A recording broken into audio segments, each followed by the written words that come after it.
So, Ms. Baker, let's talk about this book, Destiny and the Bully. This is a topic that for a lot of parents is really concerning. When I was a kid and there was bullying happening, it didn't also come with the threat of physical violence in the same way that we see now. It certainly didn't come with the threat of gun violence the way that we see now. I kind of aged out of school right around before Columbine happened. And so the idea of bullying itself has taken on a completely different nature for young people today. Talk to us about this story and why this was a topic that was worthy of exploration for you. Yeah. So it initially started with me wanting to write a book to children about their parent returning home from Iraq or any war zone, and Mm. particularly for having a woman parent, because I realized being on the front line, when my mother said to me when I came back, she said, "You're very different than the child that left." And Wow. so I was just appalled because I didn't notice that there was anything different about me. And so Mm. the original intent was for me to write a book about how to help kids deal with their returning parent from a war zone. I Wow. went to sleep that night and I was listening to something, and it was talking about a parent talking about their child being bullied. So you know how they say that subtlety when you go to sleep. So I went to sleep, and apparently it was working in my mind when I went to sleep. Mm. And I woke up the next morning about 6 a.m. and I just grabbed a pen and paper, and it said, "Her name is Destiny. That's going to be your protagonist." And Wow. then, and please to the queen of Urban View, please, I have to apologize to Karen. So I had to culturally make the bully's name Karen.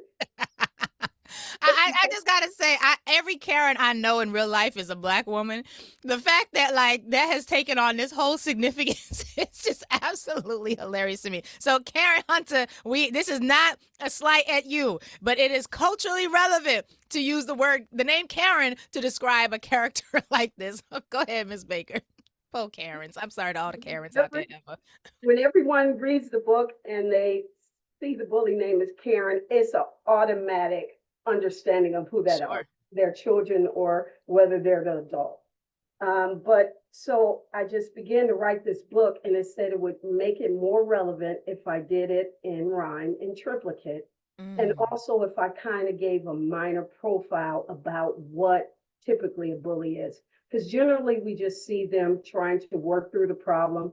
We as parents, we want to shield our children. We want to go fight for them, or we want to, kind of do whatever we can to kind of protect them from this. But as we see in American society, we had a former president who was a bully. Mm. So we have this in our workplaces, we have in our workspace, we have it. It's just kind of a national problem, and so we're going to have to learn how to deal with this on any level. Yeah. So talk to us about this character Destiny and actually let's talk about this protagonist no, sorry. Let's talk about Destiny first, and I want to talk about Karen a little bit and unpack who these people are in relationship to each other. Because a lot of times when it comes to a bullying experience, there's something underlying that relationship, and we talk you know if, as a longtime listener, you know that we have moments of gratitude where we know that people who are in constant opposition to you, it's not really about you. It's really more about what's going on with them. Talk to us about what we learn about these two characters and their shifting ability to relate to each other. Yeah, so you learn that Destiny is a typical 10-year-old kid. She's just enjoying life, loves school, loves her teachers, loves her other students. So she's just going about her normal day till this other student comes to class. And for some reason, she's just laser focused on Destiny. She just becomes, I'm going to make her life just extreme hell. And Mm. so Destiny's trying to figure out what just happened because her whole life has just turned upside down. She's went to being very popular, very outgoing, to just afraid and unsafe in Mm. the spaces that used to be safe for her. And this person, Karen, is just every environment she goes on, whether it's on the bus, whether it's in the classroom, whether it's at recess, she's just causing absolute havoc and terror. Mm.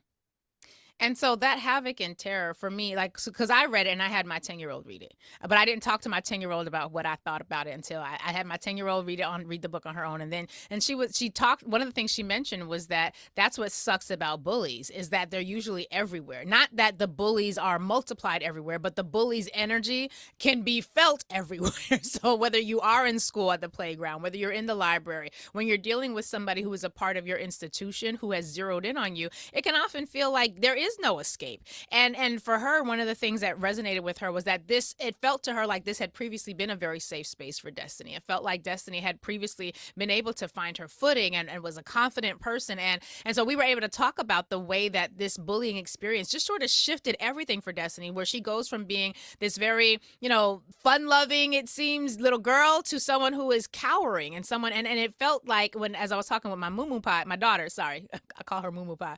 When I was talking with my Mumu Pie about it, she's had experiences in school. She's a Brooklyn girl, and she's now going to school outside of Brooklyn, and so she definitely is like these kids are weird.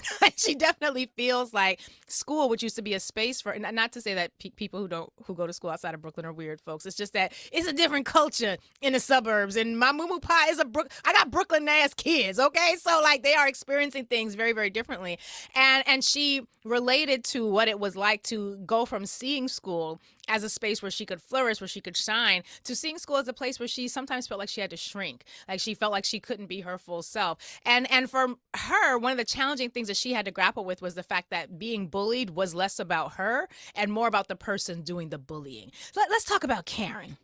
Let's talk about this little girl, this little blonde child, Karen, who clearly has some issues with our Destiny. Clearly, has zeroed in on her, as you said. Talk to us about Karen. What history is she bringing to this experience? So parents bring the history of being wherever she is a safe place. And so have whatever she feels is the most important thing. So she should take power over in that room and nobody's going to challenge her, whether it's other students, whether it's the teacher, whether it's the driver on the bus. She just knows that she has absolute power in every room that she's in. Mm. And what is her power drawn from? Let's talk about the psychology of a bully for just a minute. Where are they drawing when you are a child or you are a person, because we got bullies at all ages. When you are someone who is zeroed in on someone else as the object of your anger and frustration, talk to us about the psychology of what's going on inside with somebody when somebody is that disquieted within their own self that they have to take it out on you. Give us a sense as to your understanding as to what drives someone who has been, I'm going to be generous here, so abused in their own life that they now only see abusing other people as their only option. And so when I look at, and excuse me for using the word because I know we're talking about a children's book, but we'll understand predators are able to find their victims. So Mm, whether bully is a predator.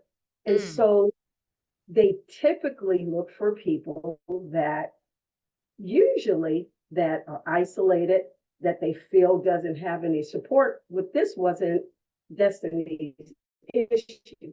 She looked at somebody she completely wanted to be like. She wanted her life. She wanted her energy. She wanted her popularity. She wanted her athleticism. She wanted her intelligence, and she didn't have it. So the mm. only way she could feel that power was to bully. Hmm. Jealousy is a very powerful motivator.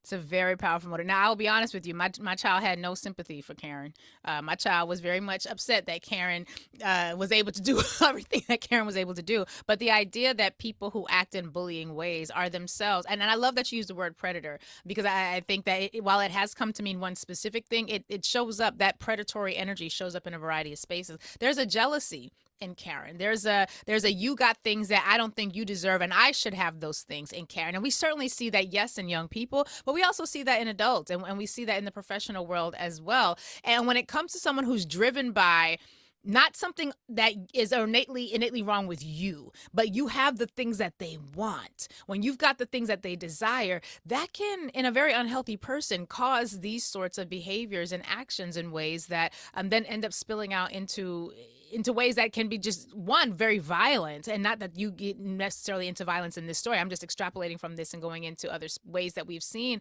how this can show up. And the idea that there are ways to deal with bullies is often something that young people just can't quite grapple with, because for my child, she didn't want to deal with the bullies the way that the school wanted her to deal with the bullies. Like she had some other ideas about how to navigate that, and yet you allow Destiny is sort of empowered in this book through some pretty, a very important relationship, to see her experience with Karen very differently. Talk to us about this relationship that Destiny has with her mom, and how that is able to sort of play a very pivotal role for her as she's navigating this experience.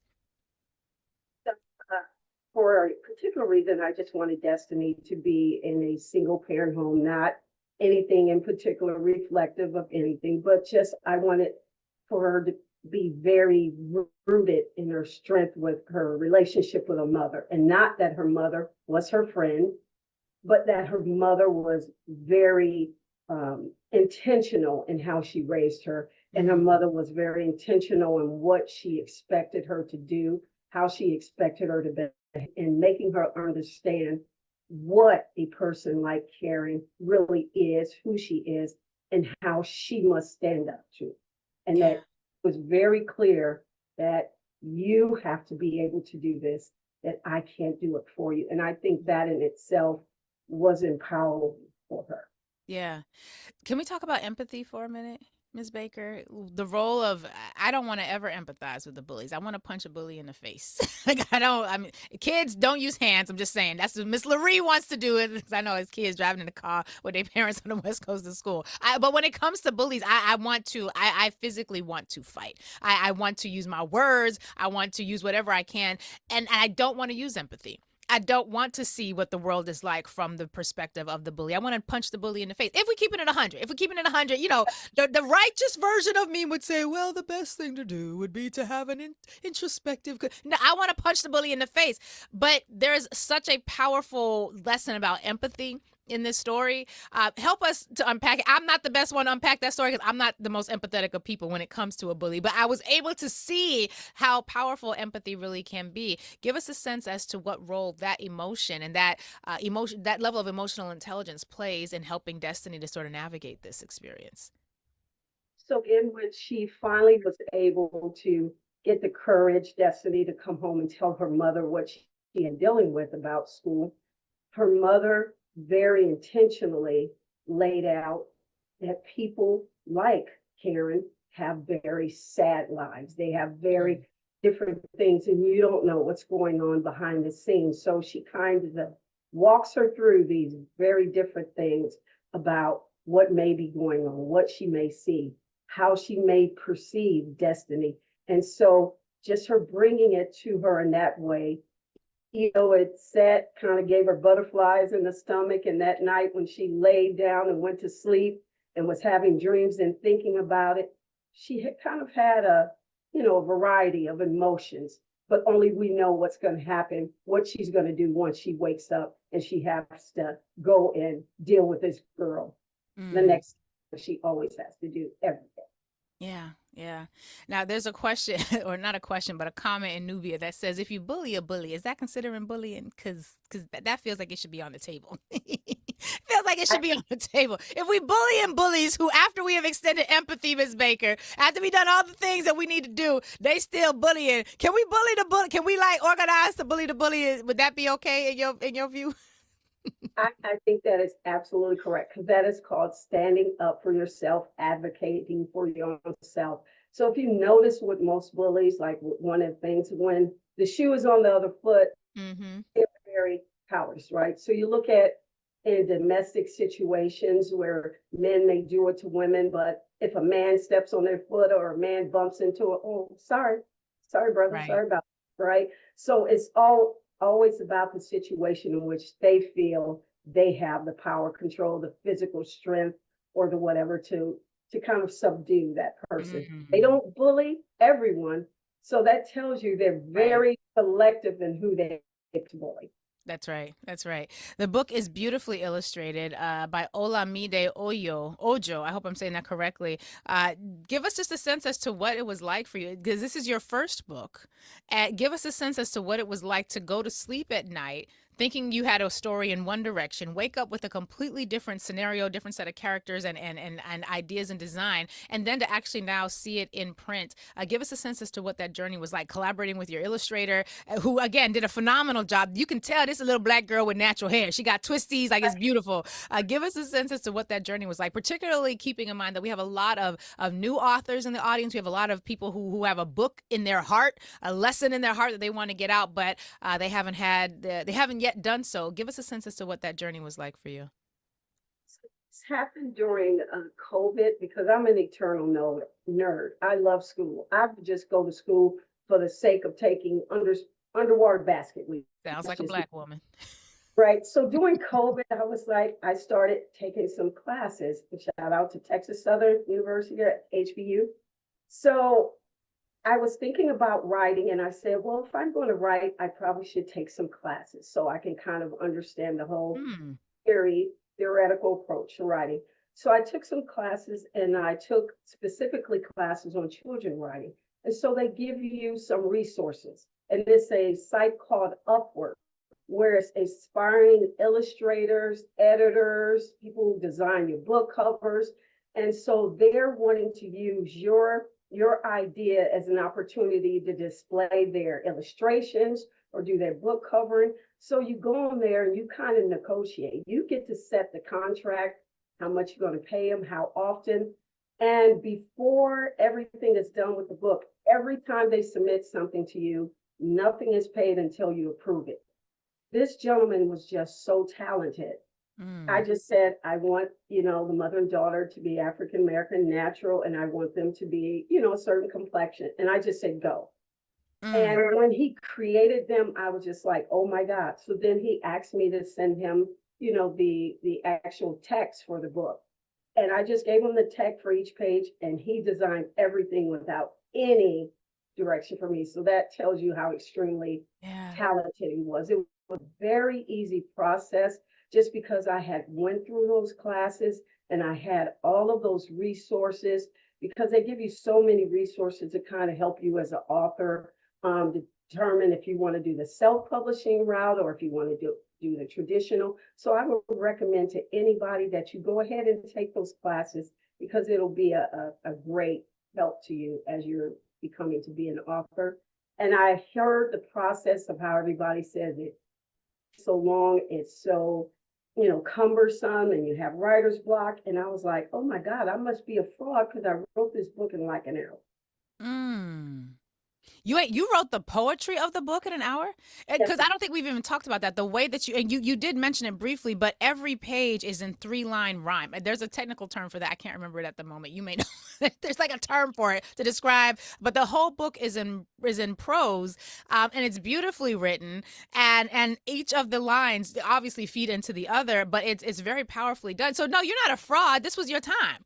It ain't nothing about being a fraud. This was your moment. You were destined, destiny. You were destined to do this in this time. Otherwise, it might have been a little bit more challenging for you. But that's a fantastic way to approach anything new. And I love that you said you wanted to write a book, but you ain't just go write a book. And no, you took some classes. You got some education on Education for Liberation Tuesday. You got some education. You understood what the process was, and that to me really speaks to one, a commitment to doing this thing and doing it well. But it also speaks to what I wish a lot more people would do when they're embarking on something that has been burdened in their heart, has been, something that they've been burdened with, that they want to birth into the world. Do the work preliminarily to make sure that when you birth this baby, whatever your dream is, whatever your book, whatever your gift is that you are going to put into the universe, do the work ahead of time so that you are able to launch this thing into the universe as powerfully as you possibly can. Because that makes all the difference. There's so many people right now who are sitting on a dream. They've been sitting on a dream for 50, 11 years. And then they just release it. It's like all that 50, 11 years worth of time. You ain't do no class. You ain't understand the market. You ain't do no research. You ain't look at your competitors and see how they. So your story to me is one of the reasons why I was so intrigued. This really is a great way of making sure that what you're birthing and the vision that you have is really going to be manifested in a way that is in as much an alignment with what you desire and is really positioning yourself as much as you possibly can for success. So I'm very I don't want to say I'm proud of you because I don't feel like that. I'm just like impressed I'm very impressed. I think this is I wish more people who have a dream about how to put something in the universe would take that sort of methodological. Is that the word I'm looking for? Lord have mercy. You know what I mean? That step by step process. That's what I'm talking about, to make sure that they can get the book out or get their dream out into the universe. What is the best way for people to get their hands on the book? What's your website? How can people connect with you? If I'm a teacher and I want to bring this book into the classroom, how should I reach out to you and contact you? Oh no, is she frozen? Oh no, she's frozen. Miss Baker. Ah, I hate it when that happens. The devil is a liar. Okay, so we're gonna have to get the information on how to get Miss Baker's book. She is Uquay Baker. I'm gonna spell her If name I for you because she is not able to do it herself because she's frozen. But if y'all could see how she's frozen, it's a beautiful smile and she looks gorgeous. In fact, Amina, take a screenshot of this. Oh wait, she's back. Okay. I was just talking about you frozen, but you look damn good, girl. The way you was smiling in that picture. What's the best way for people to connect with you? Give us your website or your contact information. So I'm on all things social. My name Uquay Baker on so that's on LinkedIn. I'm on Nubia as Uquay Baker, and my website is madamq.com. Now you can purchase my book on Amazon, Barnes and Noble, or you can go to the publisher Archway Publishing for the book. I love it. MadamQ.com is the site. Now, if you and say, could you give us that publishing information one more time? I was typing in your website when you said it, so I didn't hear it. I want to make sure I can get it. Um, so it's Archway Publishing. Archway So you Publishing. can get it at the publisher, Barnes and Noble, or on Amazon. All right, Ms. Baker, thank you so much for being with us today. It is so important that we have tools in our hands that can help us navigate the challenging issues that we are facing with, particularly for our young people, and being able to have something on the shelf that we can point to that's going to help us do that is really important. She is Ms. Uquay Baker. You can spell that Uquay. Uquay Baker is her name. Destiny and the Bully is the book. And I'm hopeful that parents everywhere will be able to get their hands on a copy because these are the sorts of messages that are really helpful for our kids.